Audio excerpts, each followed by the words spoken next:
Welcome to bridal divine. मैं अदिति अपने makeup studio and education में आपका बहुत बहुत स्वागत करती हूँ। सबसे पहले मैं थैंक यू कहना चाहूँगी। बहुत सारे लोगों ने मुझे बहुत ज़्यादा ही अप्रिशिएट किया।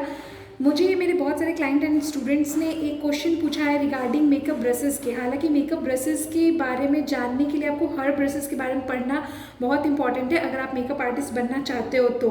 लेकिन अगर आप मेकअप इंडस्ट्री की फील्ड से रिलेट नहीं करते हो और अपने मेकअप को सिर्फ इन्हांस करना चाहते हो और उसके टूल्स की जानकारी चाहते हो, उसके लिए भी आपको बेसिक कम से कम कुछ ब्रशेज़ की जानकारी होना बहुत ही इंपॉर्टेंट है। आपको ये समझ आना चाहिए कि हमें किस टाइप के ब्रशेज़ को अपने कलेक्शंस में रखना चाहिए। तो आज मैं मेकअप ब्रशेस के बारे में बताने से पहले उसके ब्रिसल्स के बारे में बताना चाहूँगी कि ब्रिसल्स में आपको क्या ध्यान रखना है। जैसे कि ये हमारा मेकअप ब्रशेज़ है, इसके आगे के पर्टिकुलर इस हेयर को हम ब्रिसल्स के नाम से जानते हैं। आपके कलेक्शन में कुछ ऐसे ब्रिसल्स भी होने चाहिए और कुछ ऐसे ब्रिसल्स भी होने चाहिए। इस दोनों के टेक्सचर्स में डिफरेंसेस आप आसानी से देख के समझ सकते हो। ये ब्रिसल्स जो है, ये पर्टिकुलर ब्रिसल्स आपका देखने में बिल्कुल सॉफ्ट, स्मूथ, शाइनी दिखाई दे रहा है इस टाइप के ब्रिसल्स में, जबकि इस तरह के ब्रिसल्स को आप देख के साफ समझ पा रहे हो ये काफ़ी ज़्यादा स्टिफ है। तो कुछ कलेक्शंस आपके स्टिफ ब्रशेस की भी होनी चाहिए और कुछ कलेक्शंस आपके स्मूथ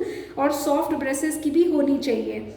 मेकअप आर्टिस्ट को तो पूरे ब्रशेस की जानकारी होना बहुत इंपॉर्टेंट है, बट आप केवल कुछ ब्रशेस के कलेक्शन, जिसमें कि कुछ प्लफी ब्रशेस, कुछ स्टिफ ब्रशेस के कलेक्शंस को अपने साथ में रख करके अपने मेकअप को इन्हांस कर सकते हो। अब आप ये क्वेश्चन करेंगे कि हमें इस दो टाइप के ब्रशेस को रखना क्यों इंपॉर्टेंट है।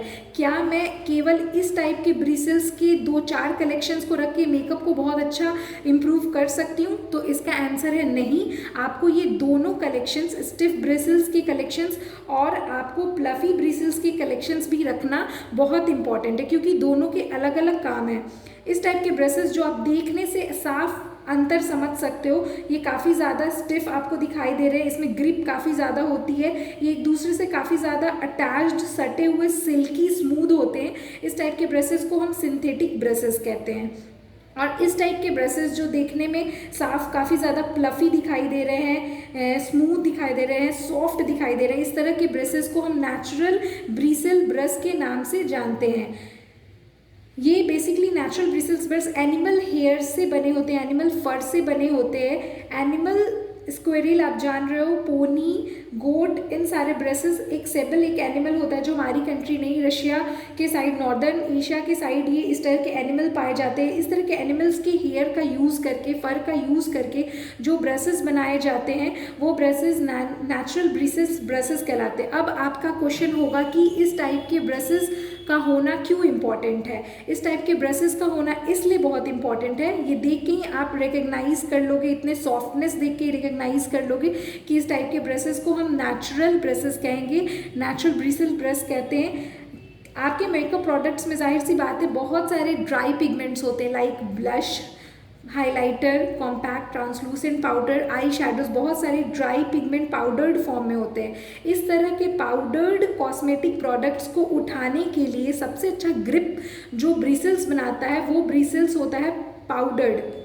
वो पाउडर्ड फॉर्म को उठाने के लिए जो ब्रिसल्स होते हैं वो होते हैं नेचुरल ब्रिसल ब्रश। इस टाइप के ब्रशेस से ही आप पाउडर्ड प्रोडक्ट्स को उठा सकते हो। इसमें दूसरा सबसे बेनिफिट ये होता है कि इसकी ग्रिप बहुत अच्छी होती है। आपका स्पेसिफिक अमाउंट, जितनी ज़रूरत होती है वो अमाउंट इस तरह के नेचुरल ब्रिसल ब्रश से आसानी से उठाया जा सकता है। डिपोजिशन बहुत अच्छा होता है पर्टिकुलर एरिया पे, फेस के या फिर कहीं पर भी जब मेकअप यूज़ कर रहे हो उसके पर्टिकुलर एरिया पे ये बहुत अच्छी मात्रा में डिपॉजिट करता है। आपको बार बार उठाने की ज़रूरत नहीं होती है। और उसके बाद अगर आप ब्लेंड करते हो तो ब्लेंडिंग भी इतनी स्मूथ होती है कि कोई भी हार्श लाइन दिखाई नहीं देता, बहुत सॉफ्ट लाइन में ब्लेंडिंग होती है। ये खास बात होती है नेचुरल ब्रिसल ब्रशेस की। लेकिन अब यहाँ क्वेश्चन उठता है कि नेचुरल ब्रिसल ब्रश जब एनिमल फर्स का यूज़ होता है, एनिमल को हार्म करके यूज़ होता है, तो हम क्यों यूज़ करते हैं और क्या इसके अल्टरनेटिव ऑप्शंस हैं या नहीं है। तो सबसे पहले ये मैं बताऊंगी कि आप देख के तो अभी तक बिल्कुल समझ रहे थे, इस तरह के स्टिफ ब्रशेस को देख के आप अंदाज़ा लगा रहे थे कि अच्छा देखने में ही समझ आ रहा है ये सिंथेटिक ब्रशेस है, और ये प्लफी सॉफ्ट ब्रश देखने में ही समझ में आ रहा है कि नेचुरल ब्रशेस है। लेकिन चूंकि इस एनिमल के हार्मनेस को ध्यान में रख के बहुत सारी कॉस्मेटिक्स कंपनीज जो होती हैं उन्होंने नेचुरल हेयर ब्रशेस को बैन कर दिया, इस टाइप के ब्रशेस को बैन कर दिया।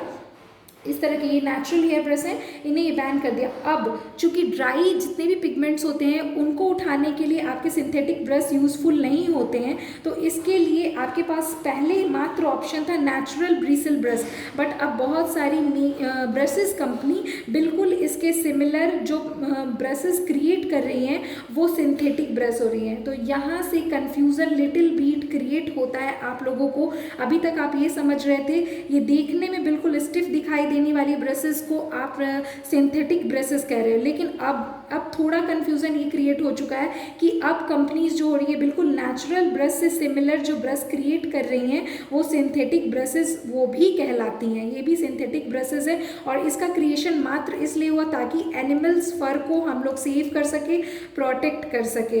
तो ये देखने में एग्जैक्ट एक जैसी लगती हैं। अब केवल एक प्रॉब्लम ये देखिए, ये बिल्कुल ये हमारा हो गया नेचुरल ब्रिसल ब्रश और ये हो गया सिंथेटिक ब्रश। सिंथेटिक ब्रश देखने में आपको बिल्कुल आप सिमिलर दिखाई दे रहा है। अब प्रॉब्लम ये है कि ये एनिमल को हार्म करके यूज़ किया जा रहा है, इसमें एनिमल हार्म नहीं हो रहे हैं। लेकिन क्या अंतर है, जब आप सभी लोगों का ये सोचना होगा कि जब इसमें एनिमल हार्म हो रहा है और इसमें एनिमल हार्म नहीं हो रहा है तो हम क्यों नहीं और इसी ब्रश का यूज़ करेंगे। लेकिन इसमें सबसे बड़ा बेनिफिट नेचुरल ब्रिसल ब्रश में और इसमें सबसे बड़ा डिसएडवांटेज ये है कि जब भी आप प्रोडक्ट्स को उठाते हो तो इसमें स्पेसिफिक अमाउंट में जितना होना चाहिए वो प्रोडक्ट बहुत अच्छी मात्रा में उठता है और आपके पर्टिकुलर एरिया पे डिपॉजिशन होता है। बट इस एरिया पे जब आप प्रोडक्ट्स को उठाते हो तो इससे क्या होता है कि आपको बार बार प्रोडक्ट को उठाना होता है, पर्टिकुलर एरिया पे डालना होता है, उठाना होता है, डालना होता है। मतलब ये इतने स्मूथ और सिल्की होते हैं कि इसमें ग्रिप कंपैरेटिवली कम होती है। बस यही एक डिसएडवांटेज होते हैं सिंथेटिक ब्रश में। फिर भी अभी आप पे डिपेंड करता है कि आप किस टाइप के ब्रशेस को यूज़ कर रहे हो, हालांकि सारे काम बिल्कुल एक जैसे होते हैं। नेचुरल ब्रिसल ब्रश में आपको बैक्टीरिया होने का भी बहुत ज़्यादा चांसेस होता है, ये 100% क्लीन भी नहीं होते, इससे सेंसिटिवनेस और ब्रेकआउट्स की समस्या भी आ सकती है। जबकि आपके सिंथेटिक ब्रशेस में ऐसा नहीं होता है, इसे आप 100% क्लीन कर सकते हो।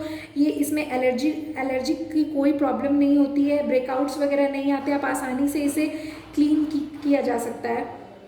इस टाइप के ब्रशेस को मैंने बता दिया कि सिंथेटिक ब्रशेस होते हैं और सिंथेटिक ब्रशेस का यूज़ क्रीम प्रोडक्ट्स को उठाने में होता है। ब्लशेस, आई शैडोज़, ये सारे प्रोडक्ट्स, कंसीलर, फाउंडेशन, ये सारे प्रोडक्ट्स क्रीम बेस्ड होते हैं और क्रीम बेस्ड प्रोडक्ट्स आपके नेचुरल ब्रिसल ब्रश से कभी नहीं उठ सकते हैं। इसके लिए आपको हमेशा इस टाइप के ब्रशेस को यूज़ करना होगा, सिंथेटिक ब्रशेस को यूज़ करना होगा। तो यहाँ से आप साफ कंक्लूजन निकाल सकते हैं कि कुछ कलेक्शंस आपको सिंथेटिक ब्रशेस के भी रखने होंगे और कुछ कलेक्शंस आपको नेचुरल ब्रिसल ब्रश के भी रखने होंगे। अगर आप बोलेंगे तो मैं नेक्स्ट वीडियोस पे बनाऊंगी कि कितना मिनिमम कलेक्शन आप अपने पास रखो, कि कुछ सिंथेटिक ब्रश और कुछ नेचुरल ब्रिसल ब्रश कितना मिनिमम, जिससे आप अपने फेस को इन्हांस कर सकते हो, अपने मेकअप को इन्हांस कर सकते हो। और अगर मेकअप आर्टिस्ट की स्टडी आप कर रहे हो, मेकअप आर्टिस्ट बनना चाह रहे हो, तो उसमें आपको सारे ब्रशेस की नॉलेज होना बहुत इंपॉर्टेंट है। अब मैं धीरे धीरे सारे चैप्टर्स को डील करूँगी। आई थिंक आपको समझ आ गया होगा कि हमें क्यों ना कुछ ऐसे ब्रिसल्स को, नेचुरल ब्रिसल्स को भी रखने चाहिए और कुछ सिंथेटिक ब्रिसल्स को भी रखने चाहिए। तब तक के लिए थैंक यू वेरी मच। मैं बहुत ही खुश हूँ, आपने मुझे बहुत अप्रिशिएट किया। और आप नेक्स्ट आप जो भी क्वेश्चंस को चाहते हो कि मैं डील करूँ, आप उसे कमेंट में लिख सकते हैं। Thank you.